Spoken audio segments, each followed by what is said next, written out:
Welcome to comrade Telugu news channel కి స్వాగతం. ముందుగా హెడ్లైన్స్.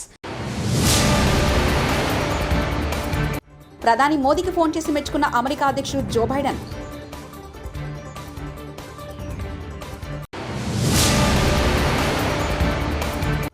ఎట్టకేలకు కల్వకుంట్ల కవితకు బెయిల్.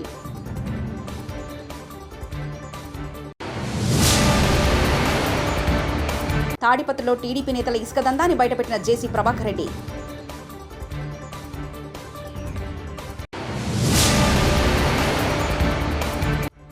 కూటమి గెలుపుపై అనుమానాలు నివృత్తి చేయండి అంబటి రాంబాబు.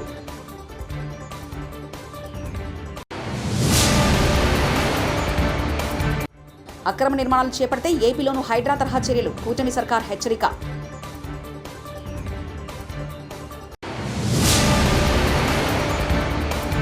ఓవైసీ బ్రదర్స్ కు భయపడొద్దు, సీఎం రేవంత్ కు రాజా సింగ్ మద్దతు. అగ్రరాజ్యం అమెరికా అధ్యక్షుడు జో బైడెన్ భారత ప్రధానమంత్రి నరేంద్ర మోదీని మెచ్చుకున్నారు. మోదీతో నిన్న ఫోన్లో మాట్లాడిన బైడెన్ ఉక్రెయిన్కు మానవతా సహాయం, శాంతి సందేశాన్ని అందించినందుకు గాను ప్రశంసించారు. వాస్తవానికి ప్రధాని మోదీ ఆగస్టు 23న ఉక్రెయిన్ సందర్శించారు. గతంలో ప్రధాని మోదీ రష్యాలో పర్యటించారు. దీనిపై అమెరికాతో సహా పశ్చిమ దేశాలు ఆగ్రహం వ్యక్తం చేయడం విశేషం. ఇది దశాబ్దాల తర్వాత ఈ దేశాలకు భారత ప్రధాని చేసిన మొదటి పర్యటన అని గుర్తు చేశారు. యుఎన్ చార్టర్ ఆధారంగా అంతర్జాతీయ చట్టానికి అనుగుణంగా మోదీ శాంతియుత పరిష్కారం కోసం పనిచేశారని వైట్ హౌస్ తెలిపింది. సూపర్ స్టార్ రజనీకాంత్ చేసిన వ్యాఖ్యలపై ఘాటుగా స్పందించారు రాష్ట్ర సీనియర్ మంత్రి దురై మురుగన్. ఎట్టకేలకు శాంతించారు. తమ ఇద్దరి వ్యాఖ్యలు సరదావని, వాటిని శత్రుత్వంగా మార్చవద్దంటూ సోమవారం వివాదానికి తెరదించే ప్రయత్నం చేశారు. గత శనివారం కలైవనర్ ఆ రంగంలో మంత్రి ఈవీ వేలు మాజీ ముఖ్యమంత్రి కరుణానిధితో తనకున్న సన్నిహిత సంబంధాలను తెలిపేలా రచించిన కలైంజర్ ఎనుమ్తాయి అనే పుస్తకావిష్కరణ సభలో పాల్గొన్న రజనీ ప్రసంగిస్తూ సీనియర్ మంత్రులు, మాజీ విద్యార్థుల వంటి వారిని వారితో వేగడం హెడ్ మాస్టర్ లాంటి ముఖ్యమంత్రి స్టాలిన్కు కష్టసాధ్యమంటూ సరదాగా వ్యాఖ్యానించారు. ఇక ఢిల్లీ లిక్కర్ స్కామ్లో అరెస్ట్ అయి జైల్లో ఉన్న బీఆర్ఎస్ నేత ఎమ్మెల్సీ కల్వకుంట్ల కవితకు ఎట్టకేలకు ఊరట కలిగింది. సర్వోన్నత న్యాయస్థానం సుప్రీంకోర్టు కవితకు షరతులతో కూడిన బెయిల్ మంజూరు చేసింది. దాంతో గత 150 రోజులకు పైగా జైల్లో ఉన్న కవిత బెయిల్ మీద బయటకొస్తున్నారు. ఈడీ కేసులో మాత్రమే కవితకు బెయిల్ లభించింది. సిబిఐ కేసులో కూడా బెయిల్ రావాల్సి ఉంది. ఢిల్లీ లిక్కర్ స్కామ్లో కవిత ప్రమేయం ఉందని మార్చి 15వ తేదీన సాయంత్రం ఈడీ అధికారులు అరెస్ట్ చేశారు. ఈ రోజు రాత్రి ప్రత్యేక విమానంలో కవితను ఢిల్లీకి తరలించారు. ఆ రోజు నుంచి కవిత తిహార్ జైల్లో ఉన్నారు. ముఖ్యమంత్రి రేవంత్ రెడ్డికి గోషామహల్ ఎమ్మెల్యే రాజాసింగ్ మద్దతు తెలిపారు. చెరువులను కాపాడాలని సీఎం సంకల్పం తీసుకోవడం అభినందనీయమని కొనియాడారు. సీఎం రేవంత్ రెడ్డి సంకల్పం పూర్తి కావాలని కోరుకుంటున్నారని తెలిపారు. ఓవైసీ బ్రదర్స్ బెదిరింపులకు భయపడొద్దని ఎమ్మెల్యే తెలిపారు. వేల మంది యువత మద్దతుందని, అక్బరుద్దీన్ బెదిరిస్తున్నారని, మాజీ ముఖ్యమంత్రి కిరణ్ కుమార్ రెడ్డి మాదిరి భయపడకుండా రేవంత్ రెడ్డి ముందుకెళ్లాలని సూచించారు. ఇప్పుడు తెలంగాణలో ఏదైనా హాట్ టాపిక్ ఉందంటే అది ఒకటి హైడ్రా, 2 సల్కాం చెరువు. ఓల్డ్ సిటీలోని సల్కం చెరువు దాదాపుగా కబ్జా కొరల్లో చిక్కుకున్నట్లు తెలుస్తుంది. చెరువు మధ్యలో ఎంఐఎంకు నేతలు, ఓవైసీ బ్రదర్స్కు చెందిన ఫాతిమా విద్యాసంస్థలు ఉన్నట్లు తెలుస్తుంది. 70% చెరువుకు కబ్జాకు గురైనట్లు హైడ్రా ఇప్పటికే తేల్చింది. ఎమ్మెల్యే అక్బరుద్దీన్ వ్యాఖ్యలతో సల్కం చెరువు కబ్జా విషయం హాట్ టాపిక్గా మారింది. ఎవరి నోట విన్నా ఇదే చర్చ నడుస్తుంది. రేవంత్ రెడ్డి సర్కార్ ఓవైసీ బ్రదర్స్కు చెందిన విద్యాసంస్థలు కూల్చుతుందా లేదా అనేది హాట్ టాపిక్గా మారింది. ఓవైసీ బ్రదర్స్ నిర్మించిన అక్రమ నిర్మాణాలు కూల్చాలంటూ హైడ్రాకు ఫిర్యాదుల మీద ఫిర్యాదులు అందుతున్నాయి. చెరువును మట్టితో పూర్తి చేసి భారీ భవనాల నిర్మాణం కావించారు. 2016-2021లో కబ్జాకు గురైనట్లు నిర్ధారణ అయింది. వైకాపా ప్రభుత్వ హయాంలో అన్ని వ్యవస్థలు నిర్వీర్యమయ్యాయని ఏపీ మంత్రి నారాయణ విమర్శించారు. విశాఖపట్నంలోని కాపులుప్పాడ డంపింగ్ యార్డును ఎమ్మెల్యే గంటి శ్రీనివాస్తో కలిసి ఆయన పరిశీలించారు. అక్కడ సాలిడ్ వేస్ట్ మేనేజ్మెంట్ ప్లాంట్ను సందర్శించారు. అనంతరం నారాయణ మీడియాతో మాట్లాడారు. ఋషికొండ భవనాలపై సీఎం చంద్రబాబు దృష్టి సారించారని, అందరితో చర్చించిన ఆయన నిర్ణయం తీసుకుంటారన్నారు.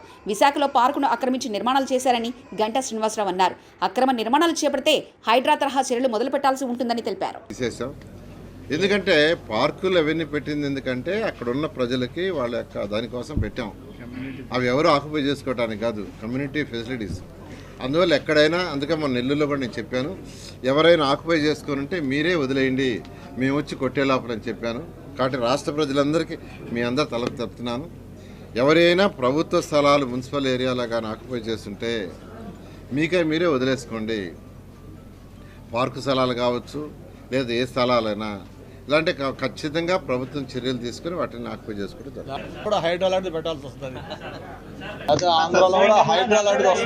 దొంగల పడిన 6 నెలలకు కుక్కలు మురిగినట్లు ఉందని వైసీపీ వ్యవహారం. ఎన్నికలు జరిగి ఫలితాలొచ్చి ఎన్డీఏ కూటమి ప్రభుత్వాన్ని ఏర్పాటు చేసినా కూడా 2 నెలలు దాటుతుంది. ఇప్పుడు కూటమి గెలుపై అనుమానాలు వ్యక్తం చేస్తూ నివృత్తిని చేయాలని భారత ఎన్నికల సంఘాన్ని కోరుతుంది.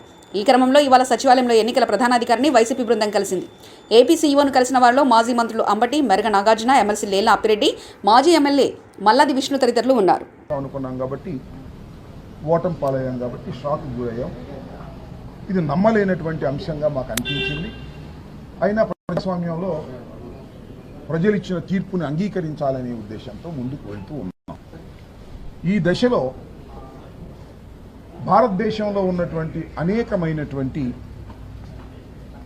డెమోక్రసీని కాపాడాలనేటువంటి సంస్థ లైక్ ఓట్ ఫర్ డెమోక్రసీ అనేటువంటి ఒక సంస్థ మొన్న జరిగినటువంటి ఎన్నికల మీద, వాటి నిర్వహణ మీద కొన్ని అనుమానాలు వ్యక్తం చేయడం జరిగింది. మాకు కూడా ఉన్నటువంటి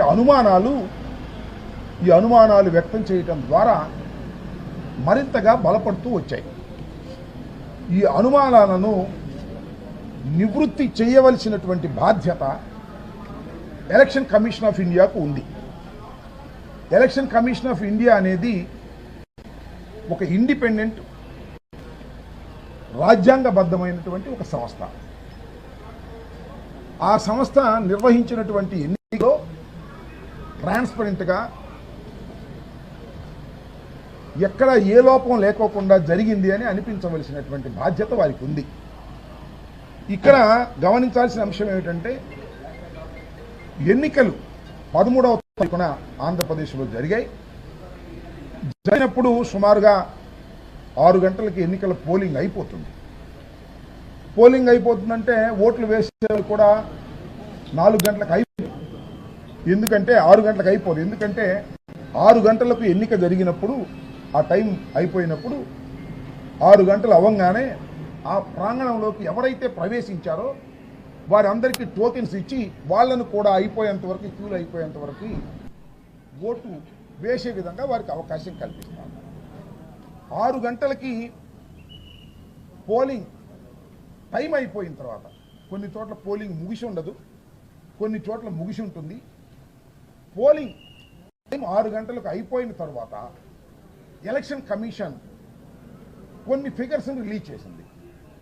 అదేమిటంటే, మాకు అందిన సమాచారం ప్రకారం 68.12% ఆంధ్రప్రదేశ్లో పోల్ అయినాయి అని. మిగతా డీటెయిల్స్ తర్వాత ఇస్తాము అన్నారు. ఎందుకంటే మిగతా డీటెయిల్స్ అంటే ఆ తర్వాత కూడా ప్రాంగణంలో ఉన్న వారికి టోకెన్స్ ఇచ్చి ఓట్లు వేయించారు కాబట్టి అవి పెరుగుతాయి కాబట్టి. ఆ తర్వాత అదే రోజు 11:45 సుమారుగా ఆ ప్రాంతంలో మరొక అనౌన్స్మెంట్ చేశారు. అదేమిటంటే 76.5% అంటే పెరిగింది. 68.12 నుంచి 76.5కి పెరిగింది. పెరగడం అనేది సహజమైనటువంటి అంశం. ఆ తర్వాత ఫైనల్ ఫిగర్స్ ప్రకటించినప్పుడు 80.66 ప్రకటించారు. అంటే ఫస్ట్ ప్రకటించినప్పుడు 68.12, రెండవసారి ప్రకటించినప్పుడు అదే రోజున 76.5%. తాడిపత్రి మున్సిపల్ చైర్మన్, మాజీ ఎమ్మెల్యే టీడీపీ నేత జేసీ ప్రభాకర్ రెడ్డి సంచలన వ్యాఖ్యలు చేశారు. ఇసుక అక్రమ రవాణాకు సంబంధించి మంగళవారం జేసీ వీడియోను విడుదల చేశారు. ఈ సందర్భంగా అక్రమంగా ఇసుక రవాణా చేస్తున్న వారికి హెచ్చరికలు జారీ చేశారు. తన దగ్గర వాళ్ళ ఇసుక దందాలు చేస్తున్నట్లు సెన్సేషన్ కామెంట్స్ చేశారు. నా దగ్గర వాళ్ళే 25 మంది ఇసుక దందా చేస్తున్నారు. ఈ పనులు ఆపండి. ఎందుకు మీరే సంపాదించుకోవాలా, నేను సంపాదించుకోవద్దా? కానీ నా నియోజకవర్గంలో ఇసుక దందా వద్దు. నా కోసం 5 సంవత్సరాలు పనిచేశారు. మీకు కావాలంటే వేరే విధంగా సహాయం చేస్తా, కానీ ఇసుక దందా వద్దు. నాకు దూరం కాకండి అంటూ జేసీ వీడియోలో పేర్కొన్నారు. అంటే 2 లక్షల మంది ఉంటే ఓటర్లే 25 మందికి ఇదే. దూరం చేసుకోవద్దండి, దయచేసి దయచేసి దయచేసి దయచేసి. మీరంతా నా కోసం 5 ఏళ్ళు కష్టపడ్డారు. నేను గ్రీన్ ట్రిబ్యునల్ పోయినా, సుప్రీంకోర్టుకు పోయినా, హైకోర్టుకు పోయినా, ఆదివారం ఏసీబీ వాళ్ళు వచ్చి అంతా ఎంక్వైరీ చేసుకొని పోయినారు. దయచేసి వచ్చేది మీకేమీ లేదు. ఇంకోటి చెప్తున్నా, టిప్పర్ ఓనర్లో మీ బండ్లు బయటికి రావు. ఎక్కడన్నా పోయి తోలుకోండి, నా కాన్స్టిట్యూన్సీలో తోలొద్దండి. దయచేసి దయచేసి చెప్తున్నా. బాగలేదు. మీరే డబ్బులు చేసుకోవాలనా? నేను ఎంత పోగొట్టుకున్నా అయితే నేను చేసుకోమంటారా? నేను వచ్చిన తర్వాత చెప్తున్నా, మీరెందుకు తోలుకోవాలా, మీరెందుకు కావాలా? సరే, మున్సిపాలిటీ ద్వారా తోలిస్తానండి. మున్సిపాలిటీ ద్వారా తోలిస్తా, దండిగా చేయొచ్చు పని. నేను ఒప్పుకోను. అంతా నాకు కావాల్సిన వాళ్ళే. ఇండ్లు కావాలంటే తోలుకోండి, ఇల్లు కట్టించుకున్నాను తోలుకోండి, ఎవరు వద్దనరు. మీరు తోలి మీరు డబ్బులు చేసుకోవాలి. ఎందుకు చేసుకోవాలి? నేను చేసుకుంటానండి, నేను చేసుకుంటా. పాప మీరేమో అంత ఇదైనారనే. నాకు తెలుసు ఎవరే దూరుతున్నారో. దూరం అవుతారు. దూరం కావద్దండి, దయచేసి కావద్దండి, దయచేసి కావద్దండి. మీరు 5 ఏళ్ళు నా కోరు కష్టపడ్డారు, మీరు ప్రాణాలు ఇచ్చినారు నాకు. నేనే వేరే విధంగా మీకు చేయగలను. మానుకోండి. టిప్పర్ ఓనర్లు మీరు వచ్చి పోయినారని కెమెరాలో కనిపించింది. మీరు యాడున్నా వదిలిపెట్టారు. టిప్పర్లు తెచ్చి వదలరు. టిప్పర్లో ఏమి చెప్పండి, ఏమి ఆ 25 మందికి అంత అవస్థ? వరంగల్ జిల్లా కేంద్రంలోని శివానగర్లో భారీ అగ్ని ప్రమాదం చోటు చేసుకుంది. వరంగల్ శివానగర్లోని షేక్ ట్రెండర్స్ ఫర్నిచర్ షాపులో ఉదయం సుమారు 4:30 గంటలకు భారీ అగ్ని ప్రమాదం చోటు చేసుకుంది. ఈ విషయం తెలుసుకున్న అగ్నిమాపక సిబ్బంది హుటాహుటిన సంఘటన స్థలానికి చేరి మంటలు ఆపడానికి ప్రయత్నం చేశారు. ఈ అగ్ని ప్రమాదం షార్ట్ సర్క్యూట్ వలన లేదా ఇతర కారణం వలన దర్యాప్తు చేసి తెలుపుతామని వరంగల్ డిఎఫ్ఓ శ్రీధర్ రెడ్డి తెలిపారు. ప్రస్తుతానికి ఈ మంటలు అదుపులోకి వచ్చాయని, సుమారు 10 లక్షల వరకు ఆస్తి నష్టం జరిగిందని ఆయన తెలిపారు. Sadar mill colony police station CI మల్లయ్యకు సమాచారం అందడంతో 4:30-5 గంటలకు 100 డయల్ రావడంతో సంఘటనా స్థలానికి చేరుకున్నారు.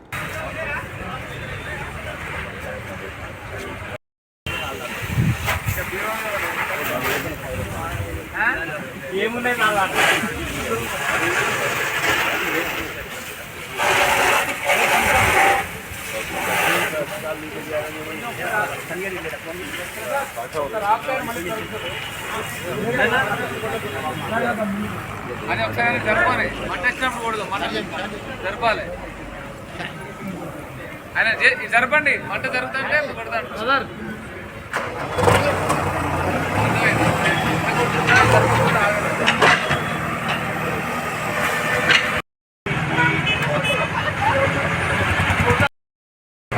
ఈరోజు మార్నింగ్ 4:30కి భద్రాద్రి జిల్లా చెర్ల మండలం గొంపల్లి గ్రామస్తులు పట్టా ఉపాధి పనిలో అవకతవకలు జరిగిన తప్పుడు అధికారులను తక్షణమే సస్పెండ్ చేయాలి. కలెక్టర్ స్పందించాలి. తప్పు చేసిన అధికారుల పట్ల కలెక్టర్ నిర్లక్ష్యం సరికాదు. తప్పు చేసిన అధికారులను ఇప్పటివరకు ఎందుకు సస్పెండ్ చేయలేదు? బాధిత ప్రజలకు సమాధానం చెప్పాలి.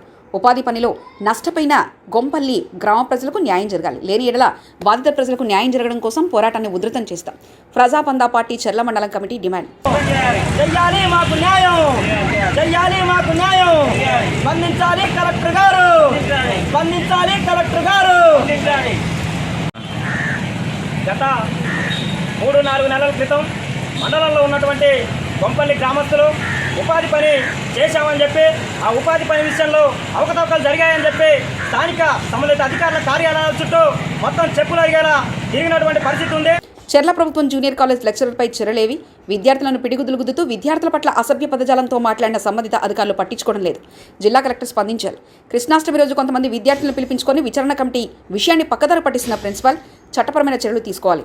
పీడీఎస్ భద్రాచలం డివిజన్ కార్యదర్శి మునిగల శివప్రసాద్.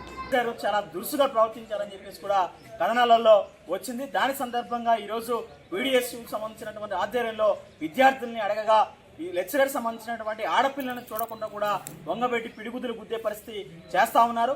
దాంతోపాటు ఇక్కడ ఆ లెక్చరర్ ఎవరైతే ఉన్నారో అసభ్యంగా మాట్లాడుతున్నారని చెప్పేసి కూడా విద్యార్థులను చెప్పినప్పటికి కూడా ఇప్పటికీ 3-4 రోజులు అవుతున్నా కానీ చర్యలు మాత్రం తీసుకునే పరిస్థితి లేదు.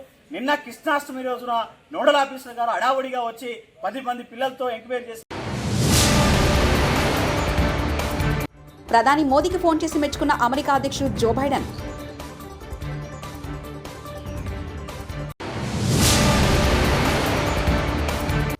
ఎట్టకేలకు కల్వకుంట్ల కవితకు బెయిల్.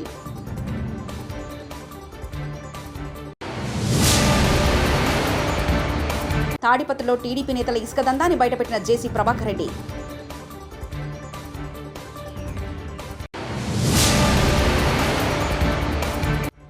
కూటమి గెలుపుపై అనుమానాలు నివృత్తి చేయండి అంబటి రాంబాబు.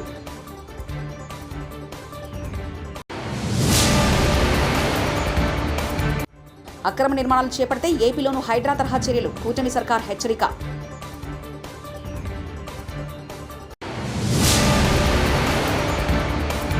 ఓవైసీ బ్రదర్స్ కు భయపడొద్దు, సీఎం రేవంత్ కు రాజా సింగ్ మద్దతు. ఇవి బులెటిన్ విశేషాలు. చూస్తూనే ఉండండి కామ్రేడ్ తెలుగు న్యూస్ ఛానల్. ప్రతినిధి ఒంటేరు రమేష్ చంద్ర పరకాల.